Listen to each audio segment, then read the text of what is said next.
Traders, Cousin Vinny coming to you from theclosingprint.com on June the 30th, 2019. In this edition of your weekend video newsletter, we'll discuss the indices to start the week having closed flat with the exception of IWM, which did outperform. Most of our indicators are bullish. We have NYMO, NAMO, sentiment all turning higher in a bullish cycle. Put-call ratio is flat.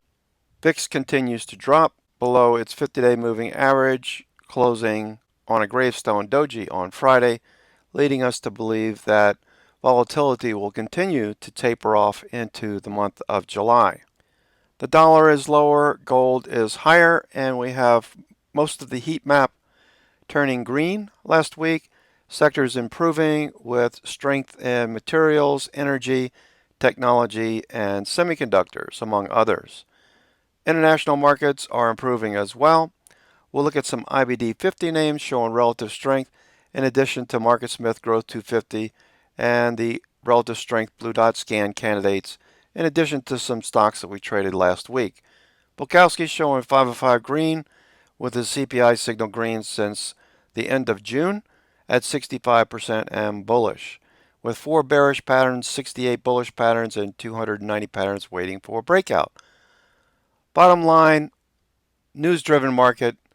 We'll see how Monday starts the day and trade accordingly. Into the seasonally strongest month of the year for technology stocks.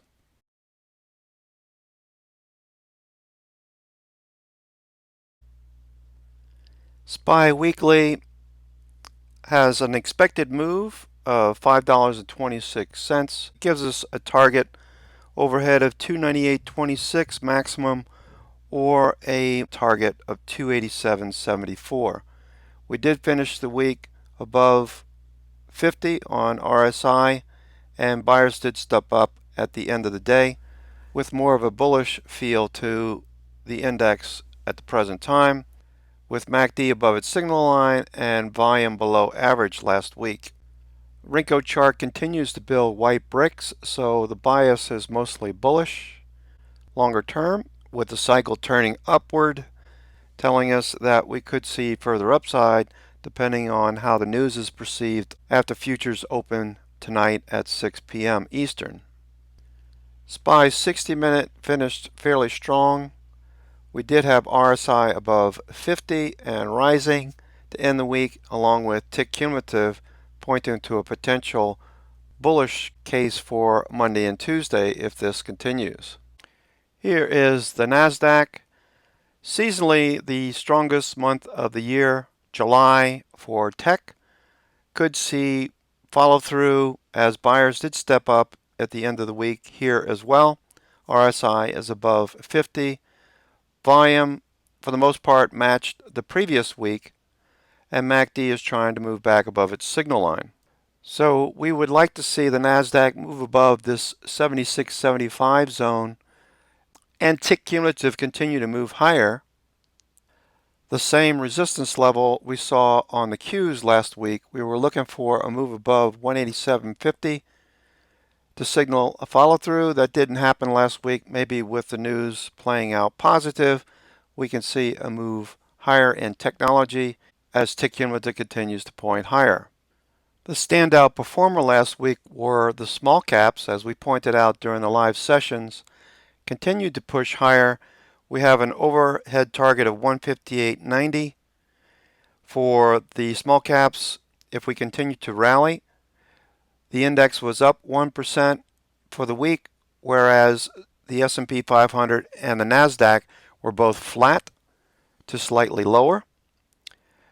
If IWM does run into resistance at the overhead trend line and pulls back, we have an expected move on the downside of 152.10, right below the 50 period on the weekly time frame.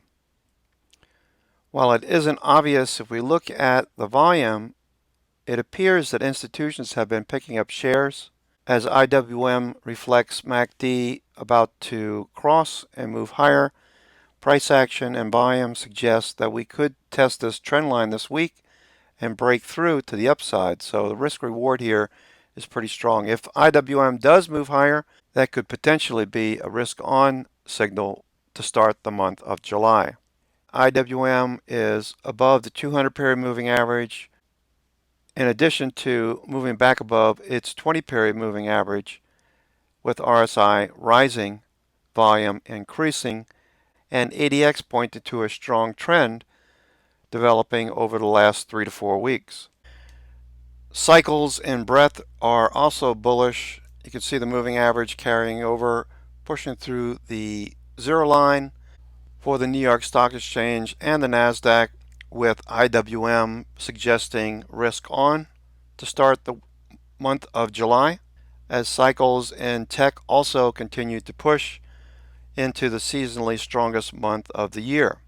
We also saw the breadth thrust indicator advance decline percent for the S&P 500 pull back, get a chance to recharge before pushing higher into Friday.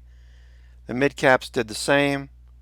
Small caps and the NASDAQ all had a chance to take a breather prior to the start of this first week of July.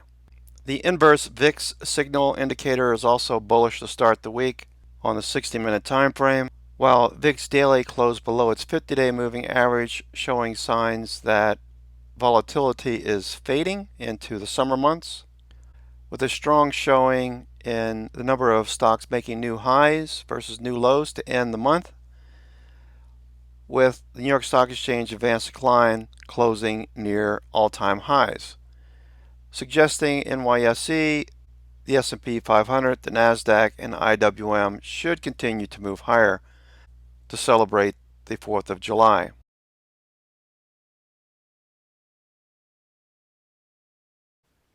The financial media loves to speculate about the inverted yield curve and the demise of the equity market. Keep an eye on this particular chart of the 10-year yield spread. The takeaway here is bond traders will position for coming recessions and worry by pushing this yield spread higher. Currently, it has been moving lower. This is the December spike from the September lows. When we started moving higher dramatically, the risk became more obvious and risk aversion via bonds became very popular. We saw the yield spread spike, and then we saw it reverse dramatically as we started to rally. Look for this to continue to move lower in the weeks ahead. In addition, if recession was to be an issue, we need to see a signal on this particular chart of the employment numbers and the rate of change of that number, non-farm payrolls over 12 weeks. That's the black line. Non-farm payrolls is the magenta colored line. As we saw back in the year 2000 and the year 2000, late 2007 into 2008, this rolled over, flattened out. We don't see any change yet or a signal in the short term, which would be the black line dropping below the zero line. So this is more of a long-term view of the markets, most likely about ready to break higher after consolidating like we saw back in 2015 and 16. Same thing we did in 2018 and potentially 2019. We also see a similar scenario playing out with the 10-year S&P 500 ratio, UST to SPX. The ratio is currently neutral, both short-term, intermediate term. Also pointed to longer term as the 65 period moving average flattens out. We want to keep an eye on bonds for now. Junk and high yield corporate debt also give us a reason to think more bullish. We didn't pull back dramatically. We flagged looking like we're going to push higher on this Hinkin-Ashi candle, a reflection of junk bonds. All of these signals for IWM and IBB are also moving higher. The one caveat is crude oil turning down on Friday.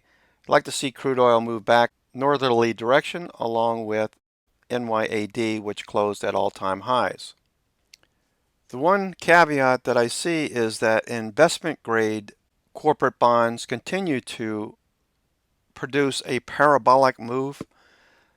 We're probably going to sell into this strength over the next week or so. as volume continues to pour into this particular ETF and the Barclays Aggregate Bond Fund, both of these parabolic, moving rapidly higher since first entering this back in September and October. This trade has done much better than we perceived it could. We started taking a little bit of profits off the table near 107. We're still in that three-quarter position, looking to rebalance as this trend just cannot keep going higher, one would assume. That said, the first half inflows were $72 billion into these ETFs that BlackRock manages. They are the parent company of iShares. What we're seeing is investors positioning for the Federal Reserve to keep rates lower or to lower borrowing costs, and the European Central Bank to keep an easing monetary policy. The causal effect being global bond ETFs could see even larger flows this year.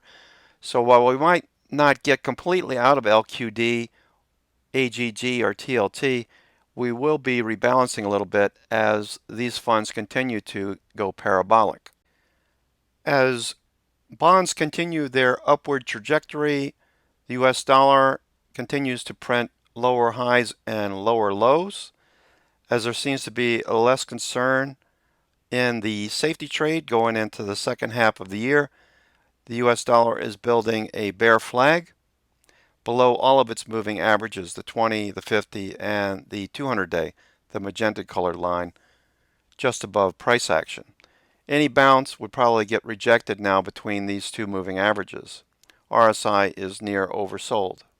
The net result, of course, with the US dollar moving lower, it takes fewer dollars to buy the same commodities priced in US dollars. As this is perceived as an early signal in an improving economy, you want to see copper moving higher. It's an industrial metal. It has a dominant use in construction, used globally in the emerging markets and China. So view any move to the upside in copper as bullish for equities. As we saw the same scenario play out in gold, broke out above its resistance levels, continues to trend. I wouldn't chase gold up here. I'd wait for a little pullback. Perhaps you can get a better entry, maybe on a US dollar test of the overhead moving averages we just pointed out, and a move back to the 20-period moving average for a follow-through as the trend is clearly bullish. And finally, if you are bullish equities, you'd like to see crude oil moving higher. It's stuck at the 20-day. You can see rejection. You want to see this follow through if you're bullish equities, as it has a positive correlation to same.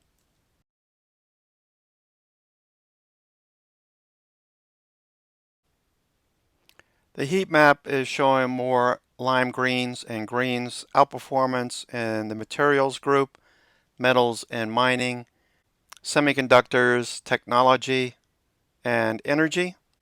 As most sectors and international markets transition from reds to greens, we're looking for follow through into the weeks ahead.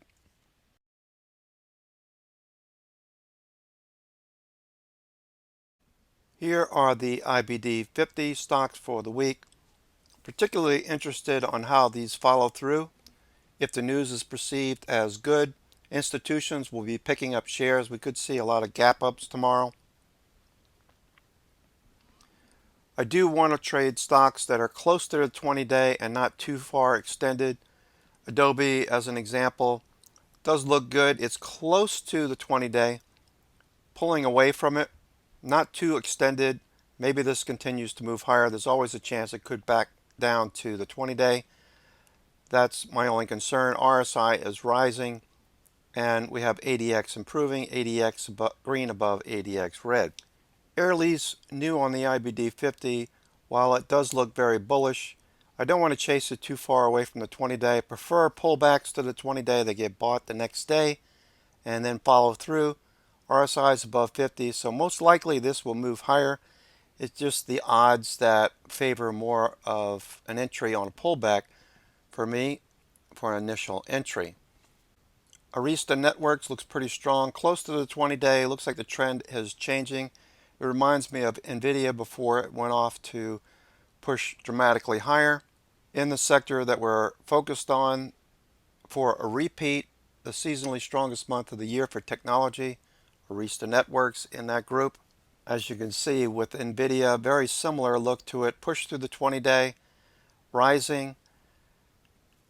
Looking for a follow-through, RSIs above 50. The chip stocks were very strong last week. Looking for a resumption of the trend. Xilinx also another one in this group. We bought it over here the second week of June. Decided to swing this one. Took some off into strength on Friday. Looking for this to follow through and break above these pivots just overhead. And ultimately this gap just above this 127.50 zone back to 52-week highs. Institutions love this stock, so just keep that in mind. We want to keep an eye out for confirmation, which would show up in volume and price accelerating to the upside. Atlassian will most likely look different tomorrow. If the news is perceived as good, institutions will be picking up shares. This one's been consolidating recent gains near highs. TEAM looks like it could continue higher. We'll look at this one early on Monday, Tuesday to see how this plays out. RSI is above 50. Like to see increasing volume as the stock moves higher. Baozun was an observation back here in late May. Followed through, moved through the 20-day. Confirmation entry above the 20-day near 40.50. Netted you nearly 12 bucks to the upside before the stock pulled back to begin last week. Followed through on the bounce. Looks like it's going to retest 52 short term. Though I do like it better on a pullback to the 20-day. Buyers keep stepping up. You can see the wicks underneath these candles. Cadence Design also looks like it's going to continue higher. It's sitting on top of ATR1. Close enough to the mean that if we see a follow-through day on Monday, that we could jump on the train here and ride this higher. Looks like it's trying to break out. Got rejected last week. Held near this zone. RSI is above 50. Volume increased on Friday. Look for a follow-through in CDNS. Do like CDW. It's a bit extended. Looking for a little pullback or a flag for an entry, as the trend is clearly bullish. And volume above average on Friday's spike. Comcast looking for a move back above the mean. A follow-through day Monday, Tuesday would be awesome. RSI above 50 and rising on above average volume as a confirmation entry. CPRT, nice pullback to the mean. This is close enough to the mean that we might take a trade on Monday if it doesn't gap up and run. Even still, if it does gap and go, that might be an opportunity as this is consolidated for the past 3 weeks. Volume was above average on Friday. Looking good. RSI is above 50. Boom. Same idea here. We'd like to see a move back above the 20-day and then a follow-through for a confirmation. DISCA Discovery looking for a follow-through. A little bit extended now. Almost at ATR2 bands. Draw a trend line through these two pivot highs. We'll probably run into rejection first. If we don't and we do break out, that would be a good sign as well for a potential entry and a breakout trade for DISCA. Keep an eye on Netflix, Disney, and other stocks, Comcast in this group, which all could move together if institutions are picking up shares on Monday. ESNT needs to get back above the 20-day. Looks like that might happen this week. Keep an eye on this one as well. Fastenal at the moving averages. Look for a follow-through day and a break above these pivots. If it happens this week, we could have a nice trade of the day setup Monday and a follow-through day on Tuesday with RSI above 50 and rising. ADX is looking better. Floor and Decor is back. Moved through the 20-day, follow-through day on Friday. Looking for a breakout above these pivots to confirm a long with a stop underneath the low of the day to start Monday's session. So watch the opening range. Any pullback that loses the opening range low would be a stop to start. Then you can use the trade of the day setup to finesse the trade if it does move higher. Look for initial resistance right here at this pivot. If it doesn't come, we could have a breakout on Floor and Decor. As we did see Home Depot with some bullish activity last week. I went by my local Home Depot. The place was mobbed, to say the least, on Saturday. Funko from previous watch lists finally did break out above these pivots, following through. A little messy right now, but if it does pull back or follow through this week, it could be a continuation trade on this particular name. Genpact came right back down to the 20-day, bounced on Thursday, followed through on Friday. Look for a breakout. Look at the above average volume, ADX green above ADX red. The trend is strong. Respect the trend. RSI is above 50. This is most likely going to continue higher this week. Same idea with GLOB, Globant, looking for a follow through off of the 20-day. ADX is strong and RSI above 50. Banks should perform this week. They showed potential on Friday as most of the big banks are increasing their dividends. Institutions like that, so they'll probably be picking up shares of the mega banks this week. Watch for a follow through in Bank of America, Goldman Sachs, Morgan Stanley, JP Morgan, PNC Bank, among others. They do start to report earnings on the 15th of this month. So we got 2 weeks, potentially a earnings run into the beginning of next earnings season. Heiko from previous watch lists, following through, continuation, RSI showing muscle, price action just hugging the upper bands as it continues higher. Look at the volume, look at ADX, extreme, and the trend of HEI. Hexel, another name, broke out of this flat base, followed through, came back and tested the 20-day. RSI remained above 50. That was your go signal. Following through now, finished the week on above average volume. Innovative Properties leases out its warehouse space to the cannabis groups for growing purposes. Looking for this to follow through. Jabil Circuits, breakout. Keysight Technologies following through.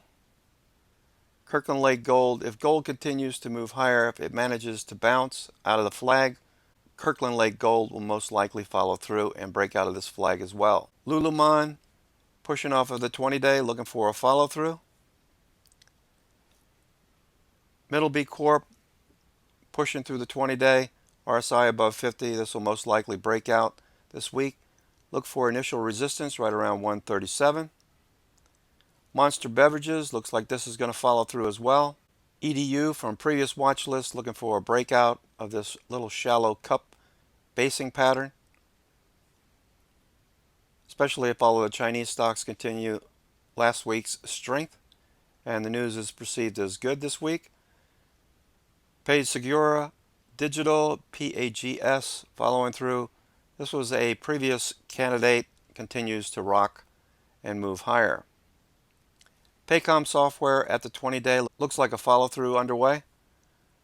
PayPal, pull back to the 20-day, look for a follow-through day on Monday. Pump, a recent IPO from 2018. ProPetro Holdings Corp, looks like it's going to continue higher. Nice push through the 20-day, RSI rising above 50 on above average volume. Look for a follow-through day and a target at recent highs in the short term. Repligen, this is an example of another stock that I can't chase up here. It's just too far away from the moving averages. Even a pullback to ATR1 or ATR2 that sees buying would be a better entry. Don't chase it. It is in a bullish trend. RSI is showing muscle.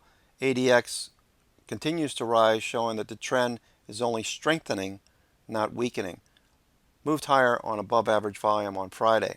Temkin Company, this is one that Mikey looked at a few weeks ago, continues to follow through, pushed through the 20-day, came back and tested it. Looks like it's going to test this breakout zone in the short term. RSI continues to suggest strength in the stock. ADX continues to turn, ADX green above ADX red with above average volume, confirming what we're seeing in the short term. Ubiquity Networks in the telecom group, 5G, looking for a follow through. After this dip, pushed higher. We got higher lows, higher highs in store. RSI gets above 50 and starts rising. Watch this one. And the telecom group in general, Verizon, etc. If these start to move higher, they should move as a group. Upland Software Technology, this is a wild card, but if it does start to turn and gets back above the 20-day, This could be headed back up to 52-week highs. RSI is rising, and volume was above average on Friday.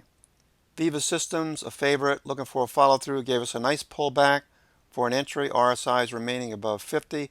Volume has increased. If we get a follow-through day on Monday, this could be headed right back up to 52-week highs. Additional stocks that showed up on the MarketSmith Growth 250 Relative Strength Scan. AME shows up as a breakout on above average volume. It's still in the buy zone, the blue area. Looking for a move to the upside. The green area is well off the screen. A 20% move here is typically what we look for to start taking profits in some of these growth names that show up in these relative strength scans. Here's Boot Barn Holdings, Western wear and work-related footwear, apparel and accessories. Looking for a follow-through on this one. Relative strength line is climbing. Annual sales and earnings look good, improving, and its IBD metrics are pretty good. Boston Scientific broke out on Friday. It's just on the edge of its buy zone, the blue area. Relative strength line is climbing. Annual sales and earnings are improving. It develops medical devices for cardiovascular rhythm management in the medical and surgical products group. Looking for a follow-through this week. Big cup and handle. Cup and handle, of course, is a continuation pattern. Cummins International, CMI, manufactures diesel and natural gas engines, electric power generation systems, and engine-related products. Massive cup and handle pattern, breaking out above 170 in the blue zone, above average volume on the breakout, looking good going forward. Company has earnings at the end of July. IQVT breaking out of a flag, looks like it's going to follow through. It's 10% above its pivot breakout zone, with another 10% potentially upside before people start taking profits. Nice annual sales and earnings and good IBD metrics, relative strength line climbing, built the flag on above average volume and broke out again on Friday on above average volume. ITT, cup and handle breakout, above average volume, looking for a follow through. The company reports earnings in August. LNTH in the diagnostic and medical imaging products group, being its forte, looking for a breakout, flat base, follow through, base on base pattern, with annual sales and earnings growing and decent IBD metrics to boot, breaking out on above average volume. Marriott International also looking like it's going to break higher. Good annual sales and earnings, decent IBD metrics. Looking for a follow-through, relative strength line climbing on the blue dot scan, about to break out above 140. Looking for follow-through as the stock reports earnings in August, breaking out on above average volume. Looks like what's going to happen tomorrow. Okay, traders, that's going to do it for me. This is Cousin Vinny coming to you from theclosingprint.com on June 30th, 2019 with your weekend video newsletter. Look for the watch list later tonight around 11:30. It is summer after all, 8:30 on the West Coast. Get outside and enjoy the day. It's beautiful outside in North Jersey. I hope this helps. We'll talk to you soon.